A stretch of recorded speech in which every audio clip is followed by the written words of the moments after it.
Dans la paracha de Béchalach, la Torah nous raconte la traversée de la mer Rouge qui a eu lieu après la sortie d'Égypte. Lorsque les Égyptiens ont rattrapé les Bnei Israël devant le Yam Souf, Akadosh Baruch Hu ne les a pas abandonnés. Il a divisé et fendu la mer Rouge pour laisser les Bnei Israël passer à pied sec et ensuite noyer leurs prédateurs. Mais avant cela, il y a eu un moment de grande panique, de frayeur. Moshe Rabbeinu priait. Il appelait Hachem au secours. Les Chachamim dans le Midrash nous disent qu'il y avait carrément un débat entre Moshe Rabbeinu et l'ange responsable de la mer. Moshe Rabbeinu lui demandait de se diviser, et l'ange va dire « Moi, je suis né avant toi. Tu ne vas pas me donner des ordres. » Car Moshe est issu de Adam Arishon, un être humain. Or, l'humain a été créé après les minéraux, les végétaux, les animaux, en dernier. Alors, tu vas me donner des ordres? En tout cas, il a fallu que Akadosh Baruch Hu intervienne birvodo be'atzmo. Ma lecha hayam kitanus, ayarden tisov le ahor. Pourquoi la mer tu t'es enfui? Réponse: mi pene adon huli aretz, mi lifne loah Yaakov. De devant le maître du monde, le Dieu de Yaakov. Alors, la question se pose: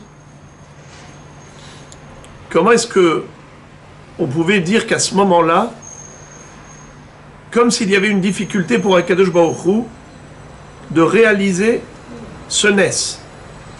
Je m'explique. On dit dans la Gemara, caché zivugo chez la dame qui créa Yam Souf. Le zivug, le mariage, c'est quelque chose de difficile, autant que la division de la mer Rouge. Également la parnassa. Kashin mezonotav chez la dame qui crée Yam Souf. La parnassa, c'est quelque chose de difficile, autant que la division de la mer Rouge. Alors on se pose la question, si tu dis que le zivoug et les mésonotes, c'est difficile autant que la mer Rouge, sous-entendu que la mer Rouge, c'était difficile à diviser. Mais est-ce qu'il y a quelque chose de difficile pour Dieu? Rien n'est impossible pour Hachem. C'est le créateur du monde. Alors pourquoi est-ce que tu dis que Kriyat Yam Souf c'est difficile, la Parnassa tout autant que Kriyat Yam Souf, le Zivoug également, mais qu'est-ce qui peut être difficile pour Hachem? Il est tout puissant. Deuxièmement, quel est le point commun entre ces trois choses? Kriyat Yam Souf, Parnassa et Zivoug. Ce qui est encore plus difficile à comprendre, c'est que normalement ça devrait être facile. Pourquoi? Car les Chachamim nous disent que 40 jours avant la conception d'un bébé, il y a déjà une voix céleste qui a retenti dans les cieux et qui dit « Bat Peloni les Ploni ». La fille d'un tel est réservée à un tel.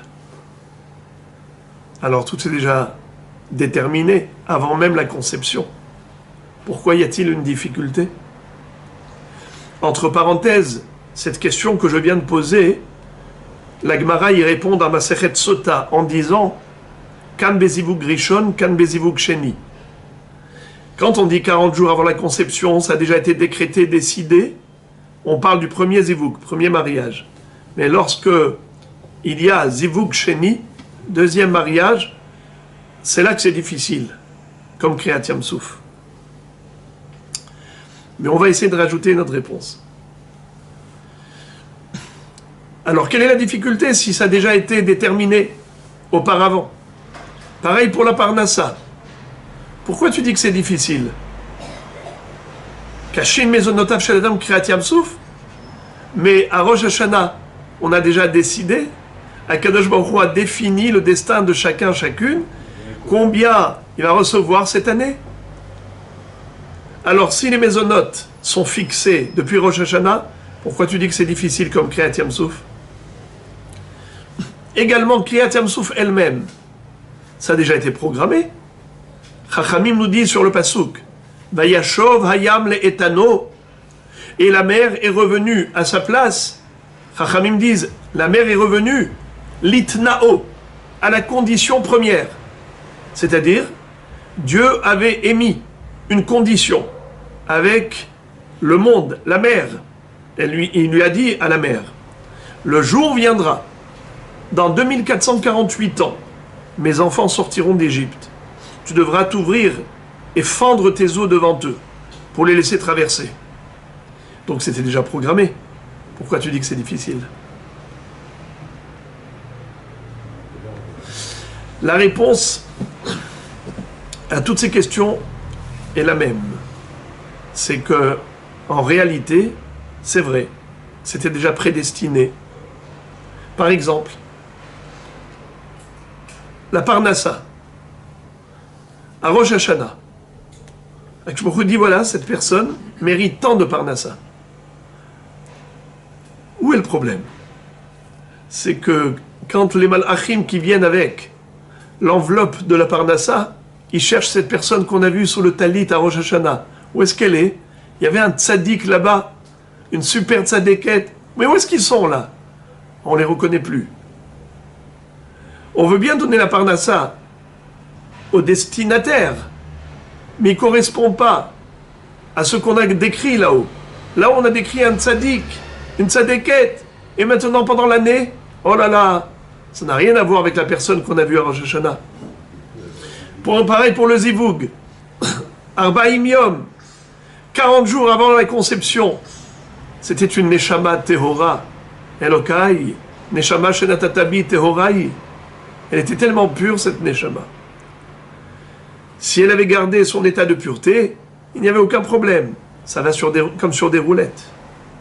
Le problème, c'est que durant sa vie, sur terre, cette neshama, incarnée dans un corps, eh bien, elle n'est plus la même. Elle était pure. Aujourd'hui, combien de Haverot méconnaissables. Alors on veut bien que le zivoug aille aussi facilement bat peloni, les ploni. Où est la difficulté? Il faut bien que ce soit la même personne. On ne la reconnaît pas. Pareil pour Kriyat Yam Souf. Chachamim disent que le Satan accusait Israël en disant, Maître du monde, comment tu veux sauver Israël et noyer leurs prédateurs? Et ils sont pareils. Halalou ovder avodazara, ve halalou ovder avodazara. Mipnema elonit barim ve elonit solim. Ils ont tous commis la même faute d'idolâtrie. Pourquoi tu veux sauver Israël et noyer leurs ennemis? Mais ils sont tous des idolâtres. Voilà la difficulté. La difficulté pour Akadosh Baruch Hu, c'est de faire taire le Satan. Car Dieu a créé le Satan pour remplir la fonction de mastine, d'accuser, pour qu'il y ait un équilibre, qu'il y ait une justice, un juste milieu. C'est-à-dire, il faut qu'il y ait un procureur, il faut qu'il y ait un défenseur. Il y a des avocats, mais il y a aussi le procureur. Alors, Hachem, puisqu'il a créé pour la Midat Ad-Din, pour qu'il y ait une rigueur dans le jugement, il a créé ce Satan. Il peut dire, Hachem, tu dois prendre en considération mes arguments, sinon pourquoi tu m'as créé? C'est ma fonction d'accuser, c'est ce que tu m'as demandé de faire. Alors quand Akadosh Baruch Hu, qui veut le mishpat, Melech Ohev Tzedaka ou mishpat, il a créé le Satan, il doit tenir compte de ses accusations. Voilà la difficulté. Et il a fallu, pour fendre la mer Rouge, que Am Israël fasse preuve d'une grande émouna, d'un grand bitachon, et d'avancer dans la mer, comme Nachshon ben Aminadav, qui s'est jeté à l'eau, Haïta Yehuda lekotcho, Israël mamshelotav. Et là, en effet, il y a eu une réponse, une grande réponse au Satan, en disant, même si dans l'apparence, Ils paraissent identiques, mais dans la réalité, au fond d'eux, Am Israël sont ma'aminim bene ma'aminim. Et de ce fait, ils méritent, grâce à leur émouna en Akadosh Baruch Hu, la division de la mer Rouge et d'être sauvés. Ceux qui doivent payer le prix, ce sont leurs ennemis, qui les ont soumis pendant 210 ans, qui les ont offensés, qui les ont opprimés, et qui, en effet, ceux-là sont des vrais idolâtres. Alors, de ce fait, justement, pour la justice, celui qui doit payer les pots cassés, c'est celui qui a fait du mal concrètement, pas des innocents qui n'ont fait que subir.